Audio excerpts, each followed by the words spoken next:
Hey, Fran fam. Welcome to Life and Style with Francyne. I'm excited today because my guest, I know it looks like you're seeing double. And yes, you are seeing double, but I have special guests, twin sisters, Shanay Whittaker Moore and Lakisha Watson-Moore. Say that fast 3 times. Political strategists. We are super excited. The future is female. And I have them here to talk real briefly about just what's happening, the feeling in the air. So please join me in welcoming both to the show. Hey, ladies. Hey. So you both worked on campaigns, correct? Yes. Okay. One national and one local. Who worked on the national and who worked on the local campaign? I did the national campaign. I did the national campaign as well, and I've done local as well. Okay. So you both were campaigning for specific candidates, I take it. Yes. Okay. We worked in the same first campaign, we worked in the same campaign, actually. Okay. Yes. And I take it your candidate won. Well, this one, no. Yeah, this one. The first candidate didn't, but okay. They did win. Okay. Yes. So let's talk about how you both have been in the political game, strategy game for a while. Yeah. What was different about this particular campaign? Well, for me personally, it was the atmosphere. Politics it's not for the soft folks, but I've never seen an atmosphere that was quite as toxic as this. It's one thing to say the other guy is wrong. It's another thing to dehumanize a whole group of people. I personally have nothing against Republicans because we just, different policy. We all want the same things. We want great schools for our kids. We want opportunities to succeed. We just go about it in different ways. But this time, it was more about dehumanization of the other, and I happen to be the other. And this was like next level stuff. So yeah, well, this was probably the first time we had, I know narcissists in the White House, and we're seeing that play out in day by day. And we got 70 days and counting down. That's a long 70 days. Yes. Shanay, what was your thought on the difference in this campaign? I think more the outreach, African American outreach, reaching out to the leaders in the community, talking to them about the issues that matter to them, and then the look at the campaign. Yeah. You have Simone Sanders, you have now a Vice President-elect Harris, and you have a number. I know, doesn't that sound good? Ooh, just say that again. And as you know, I initially supported her candidacy last year. I was a big advocate when everybody was like, no, I don't think so. But yeah, I feel redeemed in part, but that's another story. But I think it's just communicating effectively. And then also the public health crisis that we have right now with COVID. People are dying because of the current administration's incompetence.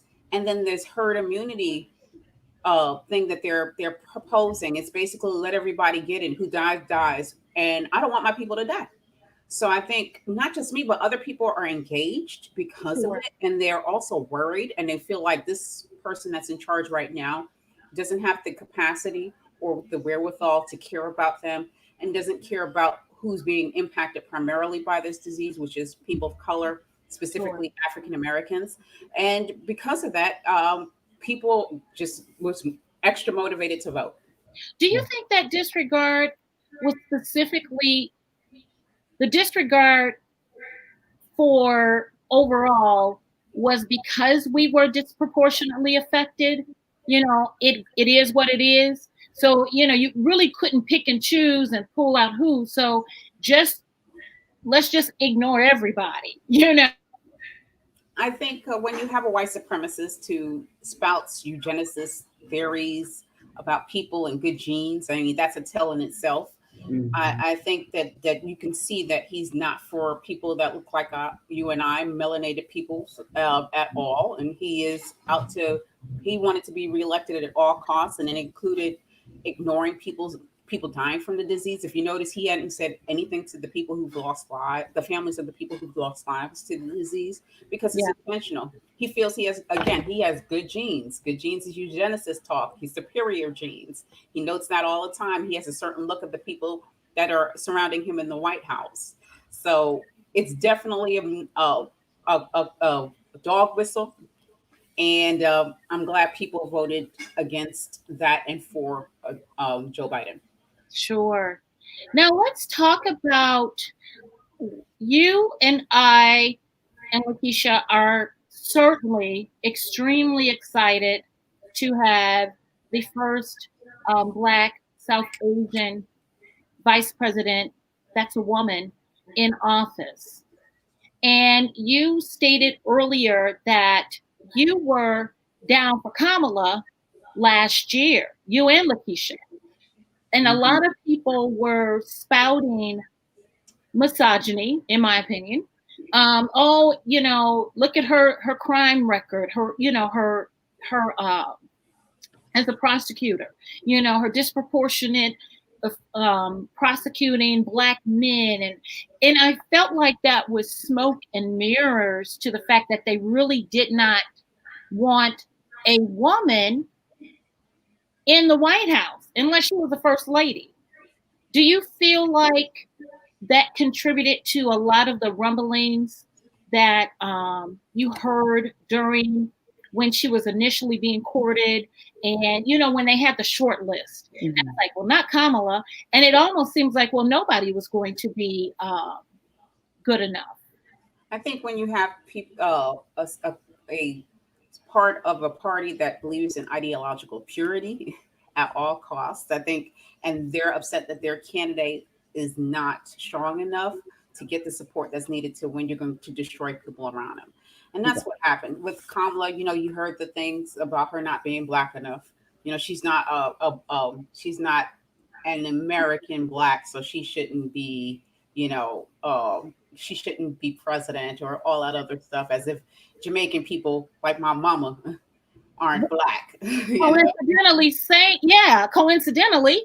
And it's not just that. It was all a part of a Russian disinformation campaign.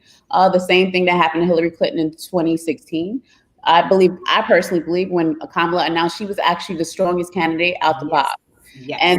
And all of a sudden you heard the Kamala is a cop thing. And once she dropped out, it stopped. Because those folks knew that she was at that time the strongest candidate, and she had a great chance of winning. And they couldn't use that argument again when she was chosen by Joe Biden. And as he's seen, and his fundraising numbers seen, and his polling numbers shown, that she was an improvement to his candidacy, and she improved his chances of winning.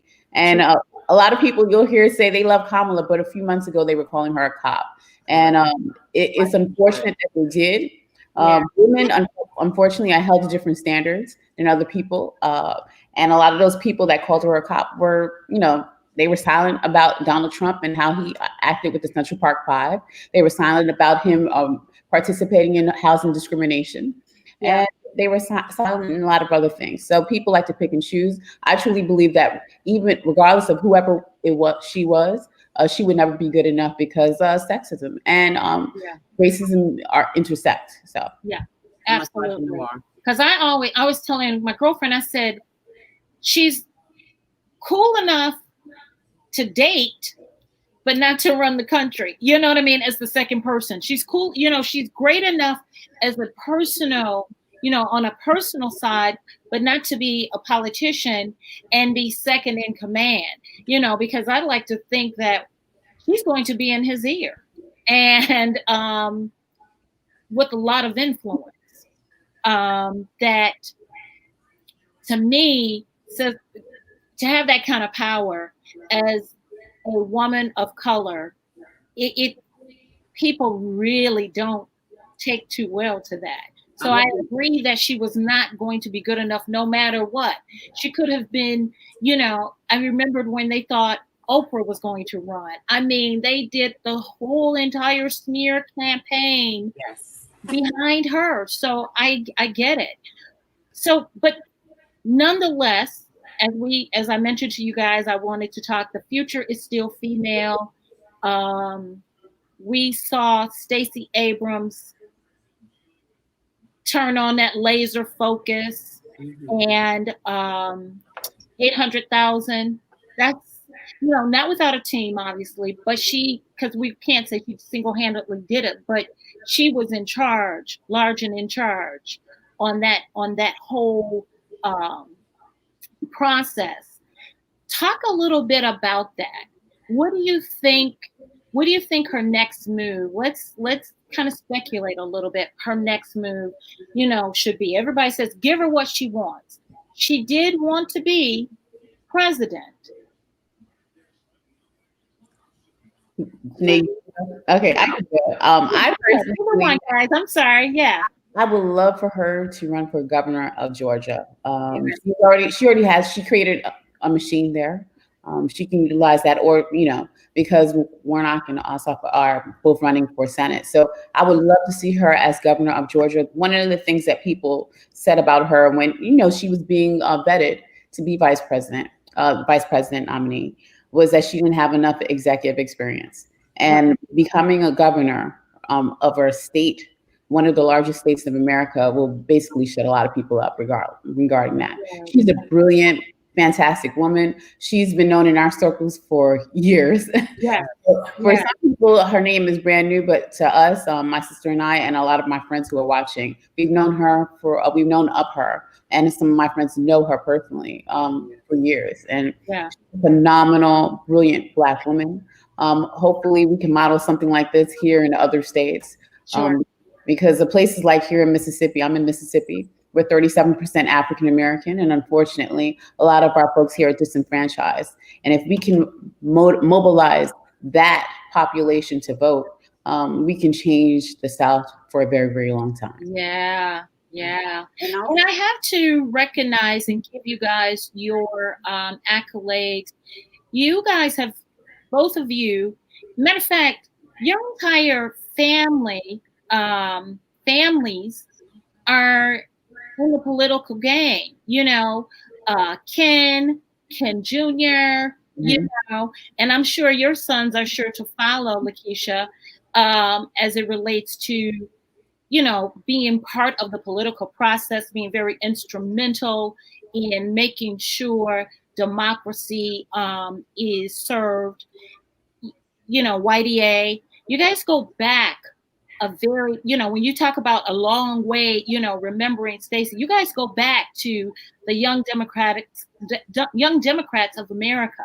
Mm-hmm. So that's why I wanted to have you all on. First of all, as two women, because I wanted to emphasize the future is female, because we are in a time, we are experiencing this newness. It feels good because we have been so bogged down with this pandemic, the racism. We've had Karens clearing their ass, breads, just being very brazen, to the point where it's like they don't want to wear masks. Yeah. But we've got 225,000 casualties, I'd like to say. Well, I don't like to say, but that's what I want to say, because it's like, it didn't have to happen this way. Do you think that played a part in, because still, some people still voted for that man. You're very, very nice right now, Francyne. Yeah, well, I have a zillion names, but I'm going to be nice. But they still voted for that person, and so it's almost like we've got a lot of work to do. It feels like this newness will bring out more that will follow the way that you all have already been on the path. Don't you think? Like, our votes really do count. Yes, they do. And it really did count. The vote, you know. They count so much that people are trying to get rid of them. Yeah. And I don't know what happened to the 300,000. See? Yes. But even though I want to give a shout out to my girl Nikema Williams, who is the newest congressman who ran for John Lewis's seat earlier. Yes. She is also the chair of the Georgia Democratic Party, and they played a big role in also doing turnout. And there are other organizations that are Georgia Pro that are on the ground doing the work. They do it every day. So, and they're all Black women led. So, you know what? Everything. And even here in Michigan, you know, we have organizations like My Michigan Voice. We have Black Women Leadership and Black leadership throughout the state that are doing the work every day. When it comes to COVID and numbers and everything like that, this is some serious stuff. This is very serious, and people are getting sick faster than we were earlier this year. Yeah. I recall Governor Whitmer earlier this year declaring racism a public health crisis. Yeah. That Joe Biden does the same thing for the nation. And for today's press conference, I watched him and he talked about the Affordable Health Care Act and the Supreme Court possibly overturning it. And that impacts 20 million Americans that are on Medicaid right now, which is a big need. Keisha's in a state where they don't even offer the expansion program because there are large amounts of Black people there. Let's just keep it real. Yeah. Right. And then we have 133 million Americans with pre-existing health conditions. And not only that, pre-existing health conditions because of COVID-19. Because of COVID, there's an additional 10 million Americans right now that have existing pre-existing conditions because of COVID and the lasting effects. Those people who voted for Trump, they are, to be honest, in the most simplest form, they are okay with racism and okay with white supremacy, and they are willing to go out in the street and go to these rallies and stuff and put themselves at white supremacy. So that's what's going on. And that's what it's about. It's about maintaining a status quo where they can stay in power, even though they might mentally think they're in power, but they're not. They're not the ones that are pulling the strings. All they are puppets for white supremacy and to keep Donald Trump in power.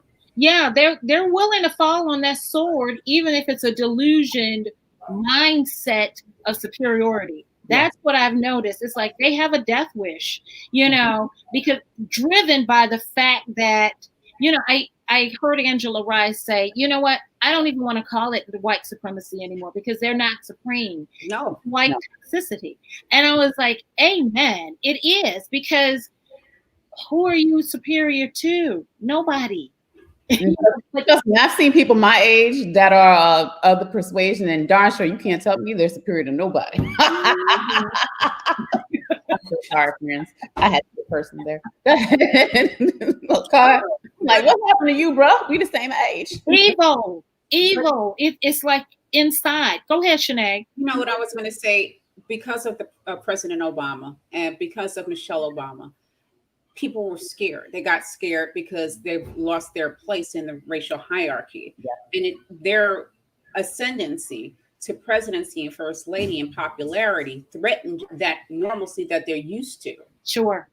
So because of that, they voted for Donald Trump. And because of they wanted to maintain that lie that they tell themselves every day, they voted for him again. But yet the demographics, no matter what they do, the demographics are still changing. No matter what they're doing, Black women are still the highest educated demographic group in the country. No matter what they do, people of color are having families and making babies faster than white people. So they can live in that lie all they want to do, and they can be mad about what happened in this past election with this coalition that's been built. Or they can just do something about it and see why people are moving in that direction and what they can do to keep up with the rest of us. Sure. And my perspective is this, that voting for Trump basically says 240,000 dead Americans is acceptable. And it is unacceptable. And I personally, I understand that people are seeing it as an endangerment to their livelihood and their place in the structure, but to me, it's unacceptable. COVID doesn't discriminate. It doesn't care what race you are. No. It doesn't care where you live. No. It doesn't care. As a matter of fact, now we know in places like here in Mississippi, African Americans, the rate of African Americans contracting COVID is going down, and people who happen to be white, their rates are actually going up because, again, African Americans are taking the mask and social distancing much more seriously compared to other groups because it directly impacted us first. So I truly believe that people have to understand that 240,000 unnecessary deaths did not have to happen. And that is one of the reasons why Joe Biden is now president-elect of the United States. Yeah. I looked at the 4 top. He's already, laid out the transition plan. Mm-hmm. COVID, racial injustice, economic recovery, climate change. So we're getting back to science and compassion and, humanity. We're getting back to, yes, those are things that are laid out, but that's a guideline. And what do you think? And I know you guys have to go because you're popular and you have to go. But what do you think? What should we do at this point? How do we stay engaged? And because it's not over, and it's like, what can we do? I mean, other than, what can we do? I want you guys to tell us, what can we do at this point? Because it ain't over, and it's not going to be over even after we take the trash out at the big top. And fumigate that. What happened? And yes, no bones about it. I'm ready. What do we do at this point? What should we do as individuals, citizens? We got our vote. We exercise that right of democracy. What should we do now? Well, we got 2 races to win in Georgia right now. So yes. Let's win it. Yes, we have 2 races to win in Georgia. Volunteer, call, make phone calls, get on, sign up to volunteer. I don't remember. Do you know the website, Shanay? Because I can't remember. Well, but Google John Ossoff and Reverend Warnock, and then also Stacey Abrams' organization, Fair Fight in Georgia, so you can join that. But also, I would also say on this side of the street here in Michigan, we have our municipal elections coming up next year. We have the city council races, we have mayoral races, we also have our police commissioners races. Yeah, that is just as important, probably a little bit more so important than who's president right now. Yeah. Because it directly impacts us from the trash, from our taxes. We just passed the millage. Do you know where your money's going to? Yeah. Mr. Whittaker says run for office. You can also run for office as well. But I would demand people to start going to their city council meetings. Yeah. Now that we're honestly homebound, we have Zoom. Yes. Every Tuesday, the Detroit City Council has their full council meeting, a committee of the whole meeting at 10 a.m. Go attend those meetings. The police commissioners in Detroit, they meet on Thursdays. Okay. Attend those meetings. Yeah. That's where your money is being spent. People talk about militarization of the police. In the city of Detroit, we spend $300 million on the policing, and we spend $11 to $12 million on health. Yeah. That's where your priorities are. Your priorities are what your budget is.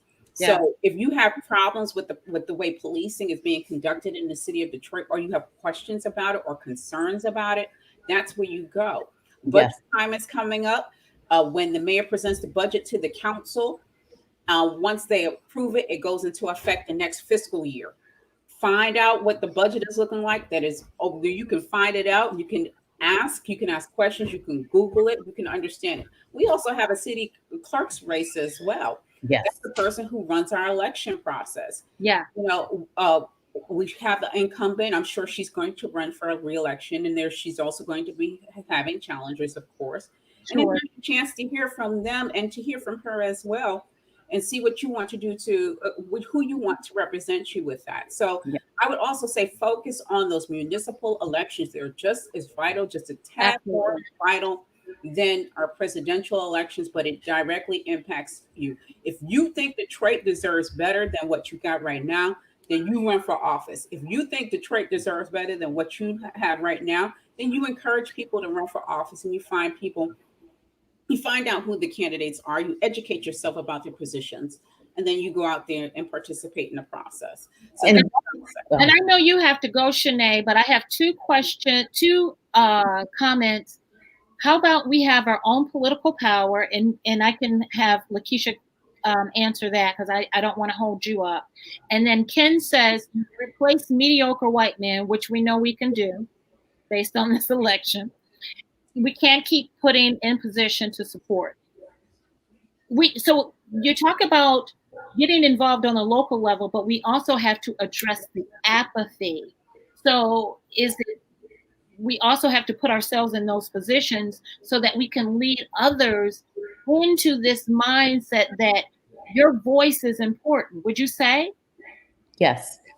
What I would say, I don't want to cut my sister off, but we have to give people a reason to vote. You have to give them a reason. We can't just say the other guy sucks. And so once we do that and we have solid policies, I think people will become much more invested. Once they realize how important their vote is. Look, we'll use Michigan, for instance. In 2016, Hillary lost Michigan by only 10,000 votes. Yeah. Now, because of people caring and realizing that, wow, I shouldn't have stayed at home. A lot of people did stay at home. I think it was 20% of the people that stayed home actually voted in 2016, voted in this election. Voted for Biden. Yes, voted for Biden. They realized how important it was. Your vote counts. Yeah. Look at Georgia. 1% separated. Oh, vote in Georgia. Yeah. That is absolutely insane. Yeah. For people to think that their vote doesn't count, it does. And now we have someone who happens to be in power, who has a woman of color on a ticket. And now people of color actually have a voice at the table. And it's about damn time. Yeah. Let me add this. I think, and we don't talk about this enough. Sure. Bad government is a form of voter suppression. Yes. And that's why we have when we have bad government, people are apathetic to the government. They think they can't do anything for them. So I hope that whoever's watching this, especially if you're a leader in the city of Detroit, work towards doing more work for the people in your community. Encourage turnout. It's nice to go, and this is some strategery. It's nice to go to the same voters that you have all the time, because you can count on them. But then when you disregard everyone else and you're not talking to them, you're doing them a disservice. You're doing your community a disservice too. So you can't talk to my son, but you're talking to my grandmother. The inclusion piece is so important. That inclusion all across the board is so important. Everybody wants to feel valued. Yes. And if you can play into that philosophy of civility, I think we probably would and could lessen the apathy. I know you have to go. I don't want to, because I could talk to you guys just because it's just fascinating. And it's like, I want to get more involved, and more people are in this space, and we want to keep it going. We can't rest on our laurels like we did after President Obama for the last 8 years. It's like, we did it, but it's like, we cannot let another COVID happen. We cannot let another narcissist in the White House for any amount of time ever again, So thank you guys. Anything else you want to add? I know you've got to go, Shanay, but anything else you want to add? Follow my twin on Facebook. I mean, a bougie black girl. Run for office. Run for office. Run for, if you're in the city in Michigan, run for precinct delegate. That's 2 years. Every 2 years, an election cycle, you can run for precinct delegate, and there you can help determine what your party's platform is as well. Yes. Run for office. Run for office. Thank you guys. All right. Take the time. Take care. You too. Bye-bye. Bye.